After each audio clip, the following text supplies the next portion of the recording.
спортивном зале Центра маунтинбайка в минувшие выходные прошли первенство и чемпионат Чувашской республики по художественной гимнастике. Здесь выступили дети категории первого взрослого разряда, кандидатов в мастера спорта и мастеров спорта, а также совсем юные спортсменки, которые делают свои первые шаги в этом виде спорта. Мы выбираем сборную Чувашской республики, которая будет представлять нашу республику на Приволжском федеральном округе в январе.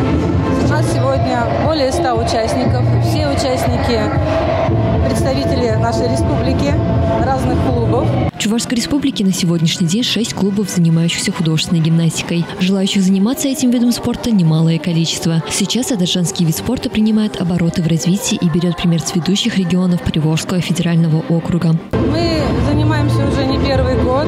Мы постоянно пробуем свои силы, доказываем себя. Но пока мы находимся, наверное, если честно, на среднем уровне в нашем Приволжском федеральном округе. Мы стремимся, мы учимся у наших лидеров Поволжья. Серьезно готовимся к предстоящим стартам. Этот поистине зрелищный и эстетичный вид спорта в Чувашии имеет немало поклонников. В процессе занятий художественной гимнастикой формируются жизненно важные двигательные умения и навыки. Она учит соблюдать правила эстетического поведения, формирует понятие о красоте тела, воспитывает вкус и музыкальность. Именно поэтому детей сюда приводят еще в раннем возрасте. Так и Екатерина Алексеева привела свою дочь Полину в художественную гимнастику еще в 4 года. И они уже достигли немалых результатов. В этом большую роль, конечно же, играет и правильный настрой перед соревнованиями. Когда мы собирались, я сразу настраиваю ребенка на то, что едем за медалью. И я думаю, что все получится. Первое время было очень тяжело. Когда ей было 4 года, она, конечно, не очень хотела ходить. Но сейчас, когда есть результат, когда мы уже получаем места и ездим в разные города, она видит, что это все не зря. И есть успехи в школе благодаря этому.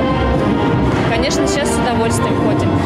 Полине сейчас 10 лет, и она уже смогла достичь группы «Б» в художественной гимнастике. Сама она отмечает, что ей в этом виде спорта нравится все, в том числе и тренировки. На тренировках мы растягиваемся, бегаем,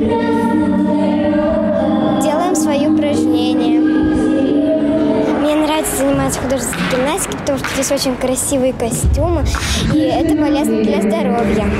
Плюсы от занятий художественной гимнастикой можно перечислять долго. Однако важное качество, которое тренируется в детях, это, конечно же, любовь к физической культуре и спорту, формирующие в них сильный дух и здоровое тело. Татьяна Козлова, Степан Гурьянов специально для программы «Движение – это жизнь».